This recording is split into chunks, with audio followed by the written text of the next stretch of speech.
Sa pagitan ng Neo at Acero, ang mga alamat ay nagbabalik. Gamit ang ancient biotech at liquid metal DNA, sila ang huling depensa ng hinaharap. Pinoy Heroes Reimagined. Darna, isang combat medic sa gitna ng giyera.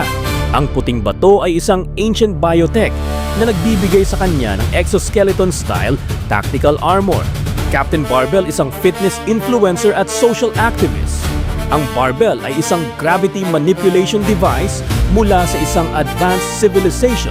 Panday, Flavio, isang master engineer sa isang secret underground facility. Ang kanyang espada ay gawa sa smart blade technology mula sa meteor metal. Lastic Man, gamit ang liquid molecular DNA, siya ang nag-iisang shapeshifter na kayang maging malambot o matigas na tulad ng bakal. Pedro Penduko, isang modern-day shaman. Ang kanyang agimat ay isang bioengineered elemental talisman. Ang kanyang weapon ay isang segmented balit-wood staff. Gagamboy, isang BGC-based parkour enthusiast na nakagat ng isang experimental biospider mula sa isang corporate lab. Jezebel, isang marine biologist na natuklasan ang kanyang hybrid DNA. Siya ang huling depensa ng West Philippine Sea laban sa mga cyber monsters. Super Ingo, ang ultimate kid hero, ngayon ay isang teenage cyber activist. Ang kanyang power ay nagmula sa isang dormant nanotech core na nag-fuse sa kanyang agimat na nagbibigay ng elemental flight at strength. Cristala, isang environmental lawyer na nakatuklas ng kakayahang imanipula ang quantum elements. Ang kanyang kapangyarihan ay nagmumula sa mga kristal na naka-embed sa kanyang guwantes. Volta, isang underground DJ na aksidenteng nakuryente sa isang high-voltage experiment.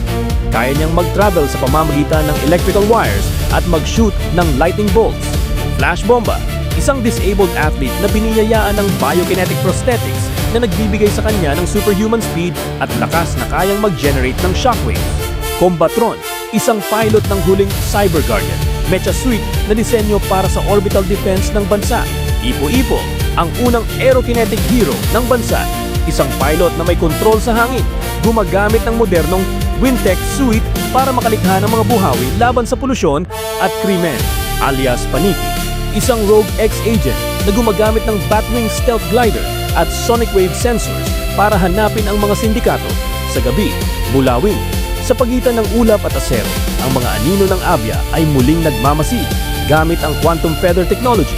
Sila ang mga huling bantay ng ating kalangitan. Batang X, isang grupo ng mga Gen Z hackers at augmented humans na binuo ng isang lihim na gobyerno upang protektahan ang cyberspace at ang pisikal na mundo.